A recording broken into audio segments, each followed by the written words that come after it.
When I was about 18 years old, I joined the church and I began attending an institute class. I had the greatest teacher that I've ever had for any sort of church education class. His name was Brother Chapman.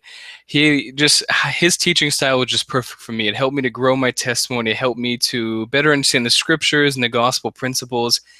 And it was really just because he was able to create this perfect atmosphere that was so engaging.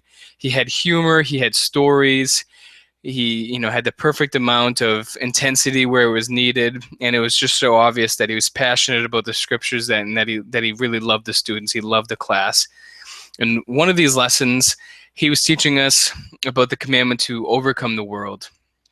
He explained that as a result of us growing up in the world, there are certain falsehoods that we have accepted as truth that we need to overcome, that we need to seek out these falsehoods, that we need to change them. We need to really obliterate them from who we are.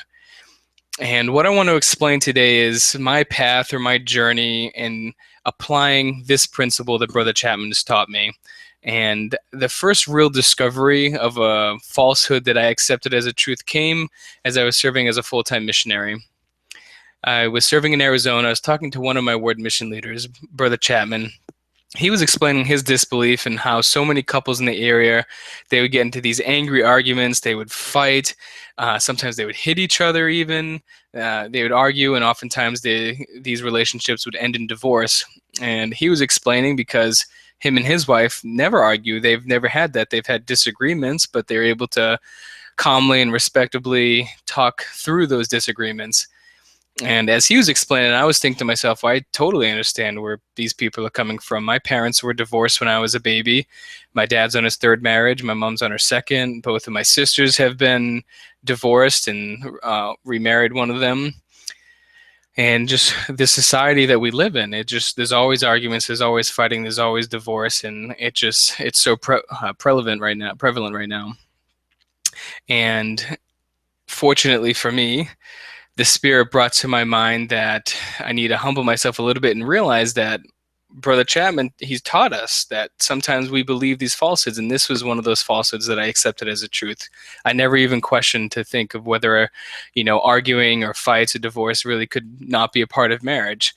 And it was such an epiphany to me. It helped me in so many aspects of my life to really understand that there's no need to argue. There's no need to fight. You can be respectful. You can overcome challenges within marriage in a calm and a spirit-filled manner.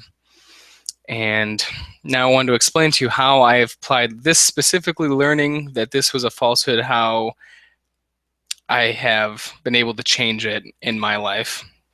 Ever since that time, I've studied a lot more into the subject about bickering and fighting and divorce. I've talked to people, sometimes with heated discussion, in fact, with friends who really adamantly believe that arguing is good. It's part of you. It's healthy. It's part of what a marriage should be. It'll help you overcome those challenges and help you to grow closer together.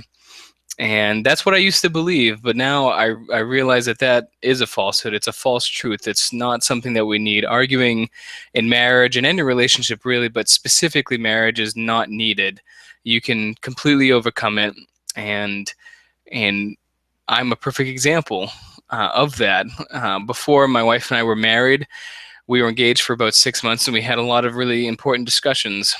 And one of them was about not arguing. We didn't want to create the atmosphere for our children. We didn't want that atmosphere for ourselves either. So we made a mutual vow to each other that we would not argue, that we'd be quick to forgive, quick to ask forgiveness, quick to